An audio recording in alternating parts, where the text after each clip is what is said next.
Thank you for that, Frank. This is Jake. You should be hearing me now.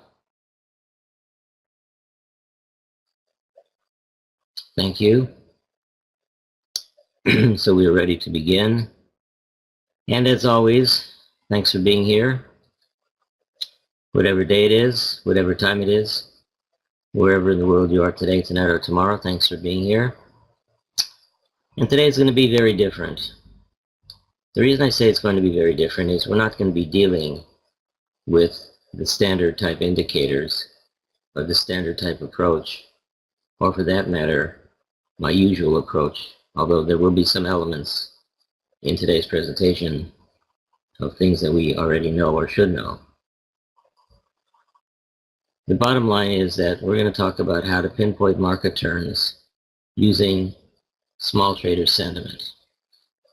I'm going to try and define for you as operationally as possible, as objectively as possible, what we do or what we try to do. People wonder, why is it that there's so many violent, volatile, excessive moves in prices these days? Small example just being what happened this week, just a couple of days ago, the European currency, which in a matter of minutes moved $2,000 to $3,000 down per contract, and then in a matter of the next several hours moved up around $5,000 from its low. And all of that happened not because of just a statement made by Mario Draghi in Europe at the European Central Bank, but also by an interpretation of a statement that he may have made, which is not exactly what he intended to say. Now, in the old days of trading, by which I mean 15, 20 years ago, things like that would not have been as extreme or may not have happened at all. So people ask, why is all of this happening? The usual answer would be, well, because there's better communication, there's more information than ever before, people are trading larger positions, everyone wants to get in at the same time, get out at the same time, computers are trading the systems, the markets, there's high frequency trading, and all the usual answers. The answer is really this, in my view. Too many people are trying to do the same thing at the same time, and everyone wants to get the edge on everyone else if they're short-term or day traders. If too many people are trying to do the same thing at the same time, the moves are going to be violent. If too many machine trading programs are involved, and they're all trading basically the same algorithms or the same indicators or the same rules, then there's going to be violent price swings because there won't be too many people to take the other side of the trade. Remember that in the old days of trading, when we had the trading pit, the function of traders on the floor was to provide liquidity, to take positions when other people didn't want to take positions, and that's why the markets were more stable. Now, of course, it's just machine to machine, it's all electronic, person to person, peer to peer. And so there's really no one there to buffer the other side of the trade the way that floor traders did. But let's not be concerned about the reason why. Let's see what we can do to take advantage of this situation, or to avoid getting involved in a situation in a bad way. If you are a student of my methods, you will know that at least two of my methods pick that move very well in the European currency. But I'm not here to tell you about all of that. I'm here to tell you about something entirely different. So consider today to be more research-oriented, ideas that are still in development, even though the concept underlying what we do today started in 1987. So let me take you back in time. In 1987, excuse me, another trader came to me and said he had an idea. His idea was, why don't we find out what small traders are doing and then do the opposite? The reason, of course, was that the theory of contrary opinion, which we'll talk about more later on, was that the small trader is always wrong. Now, I take issue with that after having studied the small trader for many, many years. The small trader is not always wrong, because if they were always wrong, the indicator would be perfect, and small traders would never trade because they knew they were going to be wrong. The whole idea is that they have to be right sometimes. And of course, that's what makes the game worth playing. So when Mark came to me with the idea and said, let's develop this indicator and do the opposite, I said, well, who are we going to talk to? How are we going to find these people? I said, well, let's find people who are small traders, take a survey every day, put out a percentage of bullish response, and then see what happens. See if the theory is true. See if it's true that at major turning points to the downside, the majority of small traders are bullish, and at major turning points to the upside, the majority of traders are bearish. And so we began our survey, and it proved to be very correct and very accurate. So much so that when we began to publish our survey and make it available to the trading public, the vast majority of people who were interested in the survey results were not small traders. They were professional traders. And in a very short period of years, several years, some of the largest hedge funds, brokerage firms, and banks began to get our data at the end of each day because they used it not as a trading system, but as an input into their process of decision making. Why were they so interested in it? They were so interested in it because it was different. It was different than what 90% of everybody out there was doing. It was an index not based on moving averages, not based on prices, not based on traditional indicators, stochastic, or any of that stuff that are all related to price and all derived directly from price, but rather derived from the perception of price. In other words, how do traders perceive or see a particular market or result or price or trend? And in so doing, one moment please, ladies and gentlemen.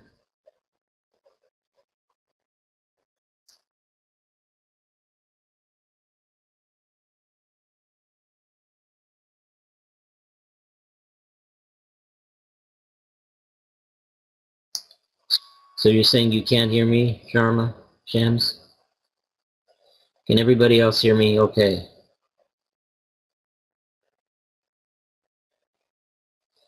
Because I have my volume turned up all the way. I can try it. I can try turning up a little bit higher, but then we might get distortion. You hear me twice? Well, I'll tell you what, I won't charge you double. You're getting an echo. Is everybody else getting an echo? No. Okay, well, we're just going to continue and see what happens. So as I was saying, the whole idea behind what we're going to do today is an indicator of market behavior, not based directly on price. Not based on, very funny, Steve, but based on the perception of price. And think about this. People perceive things differently. 10 people can look at the same situation and see it in completely different ways because it goes through the filter of their brain and their mind and their thinking. And so therefore, if you have a report that's supposedly bullish, some people see it as bullish, some people see it as bearish, some people see it as neutral, some people won't even pay attention. But what I'm interested in is when most people see things the same way. Because when something is viewed by many people and it's extreme, they tend to have an extreme reaction to it. And we know that in the markets, having an extremely emotional reaction as a trader is usually wrong. So I'm not here to tell you that the small trader sentiment, which we're going to look at today, is always going to be right, by which I mean that the small trader as a group is always going to be wrong. But I'm going to show you some numbers that are compelling. I'm also going to tell you this. The area of research to make this sentiment indicator work even better is wide open, by which I mean I make the data, historical database available to anyone who wants it. Massage it, do research with it any way you want. Clients to the data pay a lot of money, but they get the up-to-date data. And I have some insight as to how some of the big hedge funds use this information, which I'll share with you today. So what we're going to do today, very simple, very straightforward. I'm going to show you some ideas, and then we're going to deal with the ideas in an objective way. So Bertrand Russell said that the dread of disaster makes everybody act in the very way that increases the disaster. So think about that. You're thinking about something that's making you nervous, then it happens or doesn't happen, and you're just thinking about it, and you get very tense about it, and that's what happens to markets. So when a report is supposed to come out and it's supposed to be a negative report, many times people will overreact to that negative report, even though it's only slightly negative. Then 15 minutes later, they'll come to their senses and say, well, wait a minute, I think I overreacted. So the whole idea behind this is that the market sentiment index is based on how small traders view price behavior. When the small traders are neutral, it doesn't tell us any information. I'm only interested in extremes because by being interested in extremes, that's when I learn a lot about markets. So we're going to go forward and take a look. And by the way, the slides are located for download in the documents area at the lower right-hand side. So let's take a look at this chart. We're going to come back to this chart a little bit later on, and I'll tell you exactly what it is. But bear in mind that what I have here is a daily chart of S&P futures. And at the bottom of the chart, I have an index derived from market sentiment. So I've got a green line and I've got a red line.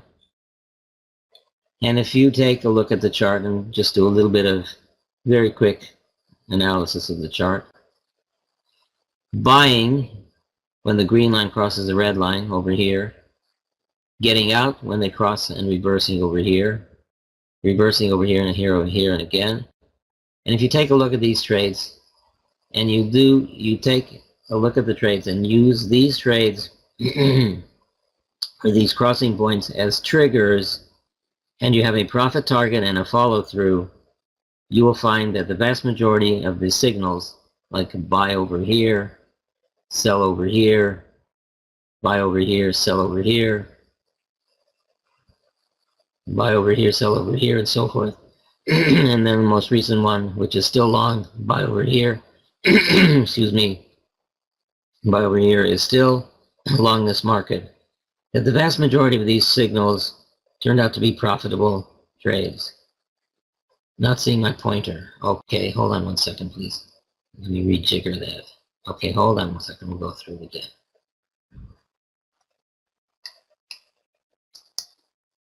One moment, please.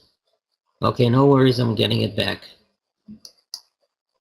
Just have to find what they did with it because they've changed things around. How about... hold on a second. How about...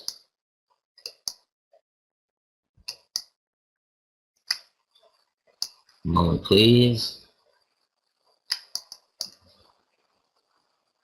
How about now? Success? Okay, so let me go back to this one. The green line crossing above the red line is a buy. The green line crossing below the red line is a sell. A buy and a sell. Stay short. Buy over here. Sell over here, and so forth. And the most recent one, buying over here, and still long even after today's 30-plus point rally in the S&P. Now remember, these are raw signals. These are not signals containing a follow-through. It's simply reversing system. We know that in my work, I don't do that. Every trade has a target and a follow-through and a profit maximizing strategy. So that once a trade goes profitable, as it did over here, we're not going to let it get back to over here where it turns into a loss. But I'm not presenting you with a trading system today. I'm presenting you with a concept. I'm presenting you with some things that you can do on your own if you have the interest in doing some research. You can make this much better than I have it here. So let's come back to this later on. let's talk about a couple of things. Today, we're going to talk about market sentiment and how to use it. We're going to talk about the theory of contrary opinion and the daily sentiment index. We're going to talk about different ways to manipulate the daily sentiment. And let me say, before we go on then, and say this. If you knew, like I do, who's using the daily sentiment index, you would not believe it. In the past, I've revealed the names of some of the firms that are using my index. You won't believe it. You won't believe it because you're going to say, why are all of these top hedge funds and banks and broker firms using the service? The reason is real simple. It's working for them.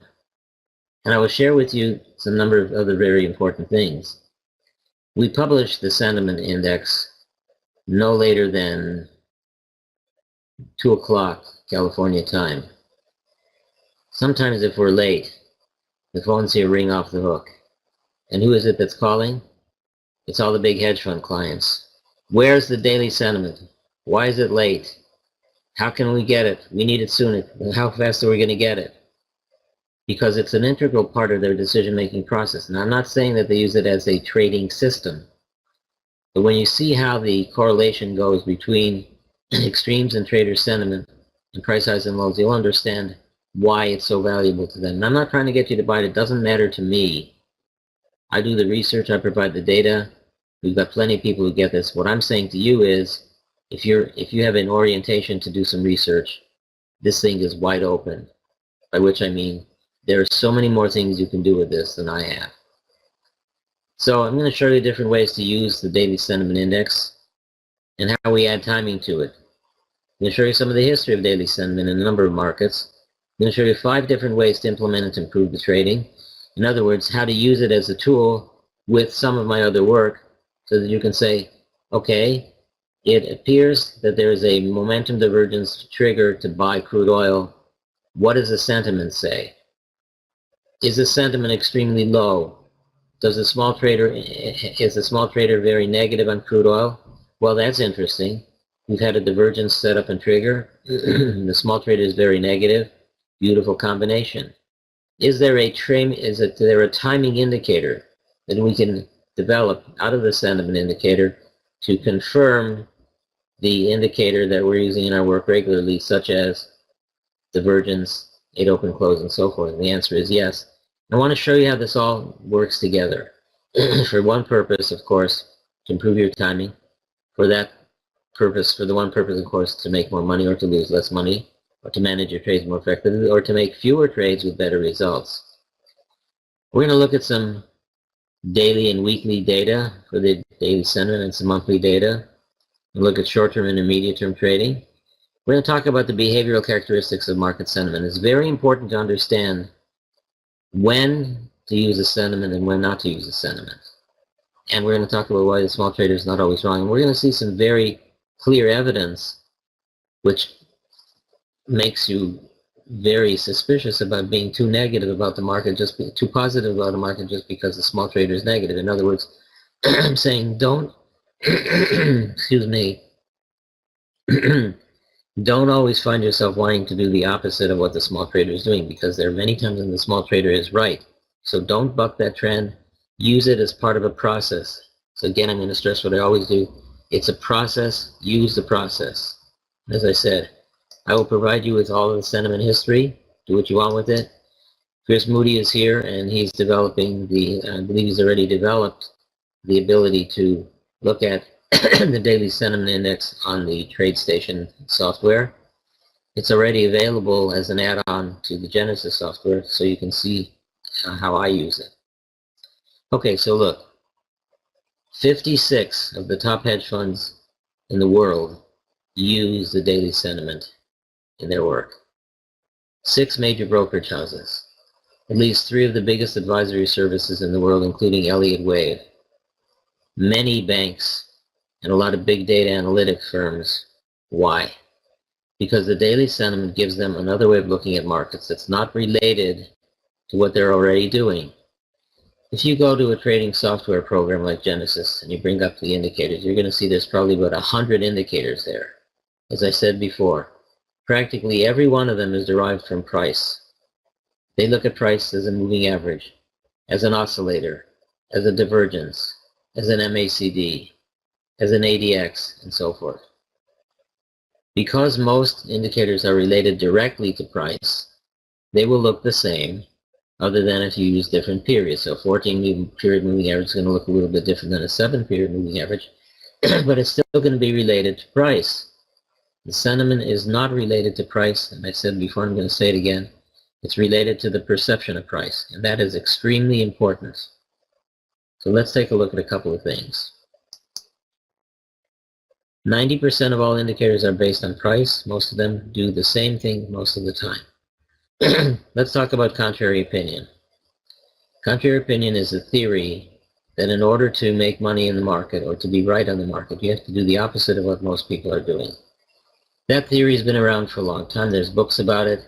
But here's the bad news and the problem. The problem is that contrary opinion, which is based on emotion, is difficult to quantify. How do you put it into numbers? That's what we try to do when we do the daily sentiment.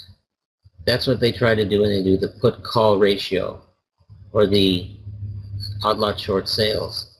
So they use that as an index determining what the small trader is doing so that we can do the opposite. But listen to me, this is really important. As I said before, we don't want to do what the opposite of what the small trader does just because the small trader is in the majority. It's a leading indicator. It's a setup. We need a trigger. So let's go back to all the work that I've been preaching for such a long time. Setup, trigger, follow through. I'm going to show you the setup. I'm going to show you a couple of different ways to use the trigger. Then the follow through I will not be showing you because I haven't worked that out yet completely, but I'll give you some ideas about it. So the rules for using contrary opinion in trading are very different than the rules for most indicators, but there are some similarities. We're going to look at those. So why bother using, it should say emotion as an indicator? It's because emotions reign at market turns. So when we have major market turns, as you will see on the charts that I'm going to show you, it's undeniable in almost every major turn that emotion has been very strong. Sentiment has been very strong. Opinions have been very strong. And so, for example, if you take the current presidential election in the United States, or the campaigning, sentiments run very strong about certain candidates. Oh, this one is really no good, everyone hates him, everybody loves him. We find that when the majority is in very strong agreement, there's a problem, and that problem is that usually the opposite happens. So for example, volatility.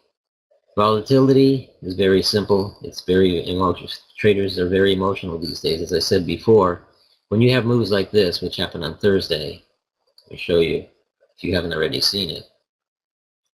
In a matter of minutes, Mario Draghi makes a speech. European currency futures drop $1,800 in just a matter of 15-20 minutes, maybe half an hour, and then proceed to rally $5,000 or more through the rest of the day. It's a huge move. It's one of the biggest moves I've seen in a long time. Why does it happen?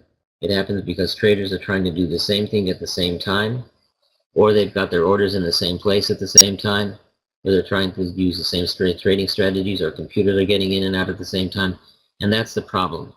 So what we want to do is we want to take advantage of that situation if there's a way to do it. Now let me stress, market sentiment, as I use it, is not an intraday indicator. It's not a day trading indicator. It's designed to do one thing and one thing alone. Actually, two things. Number one, to let you know that something is about to change. Number two, to let you know when it has changed. Those are the two major things that it wants to do. But it doesn't focus on small moves. So we're going to deal with the issue of reliable anti-authority, which comes from the philosophy of logic. A reliable anti-authority is an individual who is almost always wrong about a particular subject. Let me share something with you. In the years that we've been doing the daily sentiment, we've had some individuals in the survey many years ago who were wrong about everything. When we did the survey, we asked, are you bullish or bearish? And we give them the name of the market. They'd give us a yes or no, or they'd send an fax or an email. We found that some individuals were never right. Now, that's very unusual. Most of the time that doesn't happen. So we're trying to find reliable anti-authorities. And even though it may sound a little bit irreverent to you, what kind of individual are we looking for to be in our survey? We're looking for a particular individual. Am I interested in getting the opinions of professional traders? In other words, if I were to make a phone call to 100 professional traders all over the world and say, what's your opinion today? And read a list of markets and have them say bearish or bullish. Would that be a realistic way to do my survey? Well, the answer is no. Thank you, Frank. Why no? First of all, professional traders won't give you the time of day. They're not interested in sharing anything with you. It's cutthroat. So you won't be able to reach them. I could make the calls and I could reach most of them. They'd probably talk to me. But number two, they'd probably lie to me. Why? Because it's a very competitive business. So they're not going to tell me the truth anyway. So forget about that. I'm not interested in what the professional trader is doing. I'm interested in the opposite side of the equation. I'm interested in what the less educated, less experienced trader is doing, because that is the trader is most apt to be wrong most of the time. Now, I didn't create that situation. That situation would exist with or without me. I'm not perpetuating the situation of ignorance. In fact, I'm doing my opposite to change that by educating people. But the fact of the matter is that there's so many people coming into the markets every day who are absolutely ignorant, who are grist for the mill, who will lose their money, and they will lose their money faster than ever. I want to assess the opinions of those people, not because I'm a bad person, not because they're a bad person, not because they're a loser in life. They may be, but the fact is that their opinion is very important to me. And it's not the opinion of any one individual. It's the opinion of a group of individuals. So if I say to 10 people, are you bullish or bearish? And I get 5 bullish and 5 bearish, it gives me no information. If I say to a group of 10 people, are you bullish or bearish? And 9 of them say they're bearish, that means something to me. Now, obviously, the more people I can talk to, the better off I am. Determining how to get this, in other words, getting this information, is proprietary. Suffice it to say that I have my way of getting the information, and that's the most important thing. The most important thing secondarily is, does the information hold true to the trends of the market? Does it have predictive value? We're going to take a look at some of that today and determine whether this has potential for you. Let me say also this. These numbers, the Daily Sentiment Index numbers, are available for every active U.S. futures market and a number of the European index and interest rate futures markets, equity index and interest rate futures markets. Every single trading day is in our historical database back to 1987. That's a ton of data.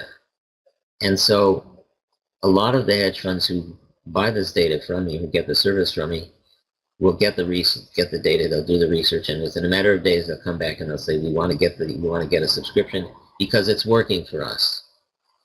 So let's talk a little bit about this.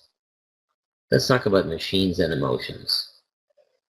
You may say, well, sentiment's not going to work anymore as we go into the future, because in the future, and even now, a lot of trading is going to be done by machines. Machines are unemotional. They can't feel anything. So can a machine trade on emotions? Before you say no, think about it. No matter how good a machine is, that machine's going to be affected by the emotions of other traders. And so if other traders en masse begin to sell, no matter how good a machine is, it's going to be affected. The whole idea is to make the machine able to take advantage of that emotion and use it. And that is also true. Programmers of machines are coding emotionally. They may very well be. So the bottom line is, I don't care about computerized trading